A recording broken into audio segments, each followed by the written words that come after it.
Hello. This is Shelby Pfizer with Solesorcery. Let's begin. We are dealing with the loss of jobs, loss of life, and a threat to our economy. People are limited in their ability to congregate and entertain themselves. However, there is one other area that has not truly been touched upon: the inevitable restrictions placed upon sin. Allow me to define sin for the purposes of this video. According to the Merriam-Webster Dictionary, sin is an offense against religious or moral law. However, religions and their respective denominations have varying laws. Morality, or a standard of right behavior, is subjective. In fact, morality changes. For example, prostitution was largely unregulated in the United States until the early 1900s. Now, it is only legal in certain counties in the state of Nevada. What happened? Did we suddenly become more moral? There is talk of legalizing prostitution once again.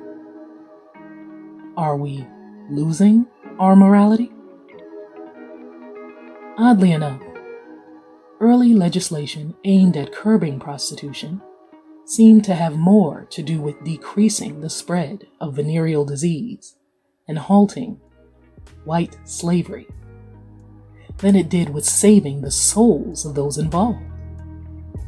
Morality, it appears, is conditional as well. Instead of categorizing sin by good or bad, I find that a quote by André Gide best describes the definition of sin being used here. Sin is whatever obscures the soul.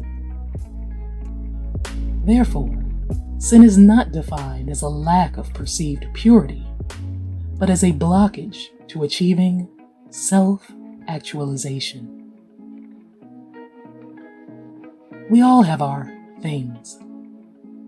Some of them are considered more commonplace, like drug use, sex, or alcohol. However, anything done in excess can be detrimental. For example, there are people who are addicted to exercising. On the surface, this may not appear to be so bad. However, ignoring the signals of the body and exercising to the point of injury, or feeling guilty and extremely anxious when missing a workout, are regular occurrences in this case. Many of us use certain activities just to help us get through the day. Now, what if those crutches were taken away? Enter sheltering in place. The days stretch out endlessly as what we long for is no longer accessible. And after a while, the pressure becomes too much to bear. Take the married man who is having an affair. The woman he is cheating with is also married with a family. Normally, they would meet once or twice a week under the guise of attending late business meetings after work.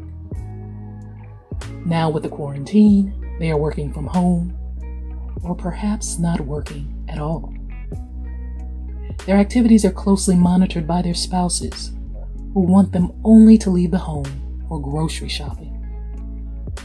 All of their time is now accounted for. So, the evening rendezvous have to stop. Sure, there can be random emails and text messages, but no more intimate contact. They grow more irritated with those in their households, as the affair served as the buffer that made their home lives tolerable. The arguments increase over time, and with all of the flaws in their relationships laid bare, the couples begin inquiring about the cost of a divorce. The quarantine continues to reveal more. A man addicted to street drugs now finds that the supply is growing low and the cost is going up. As a result, the prescription drugs in the medicine cabinet begin to disappear. The woman who was once able to hide her shopping addiction in the stores now has to have all of her packages delivered to her home address. The casinos are closed, so the hours spent on the computer engaging in online gambling did not go unnoticed. The food addict who used to go to several drive-thrus each afternoon and eat it all in the car, disposing of the evidence, is finding it harder to do so. Now, the empty wrappers are evident in the trash can. Conversations may take place that the individual in question wasn't ready to have. Knowing what is going on behind closed doors, in some states where most businesses were forced to close, liquor stores are considered essential businesses and allowed to remain open. Without access to the usual diversions, alcohol is a relatively cheap and readily accessible way to numb the pain and temporarily replace what's missing, though this could lead to problems as well. In the same vein, some states still allow people to gather in houses of worship. At this time more than ever, people are turning to their faith to help them make sense of what is going on and to gather the strength to pull through it. Their beliefs stave off the gnawing feelings of despair and depression. In addition, religion and the fear of consequences that it brings helps to maintain order in an increasingly unstable environment. This quarantine is exposing our demons and forcing all of us to face them without the luxury of a barrier. We will either take this time to heal and grow, or we will implode or explode, causing untold damage. Be blessed.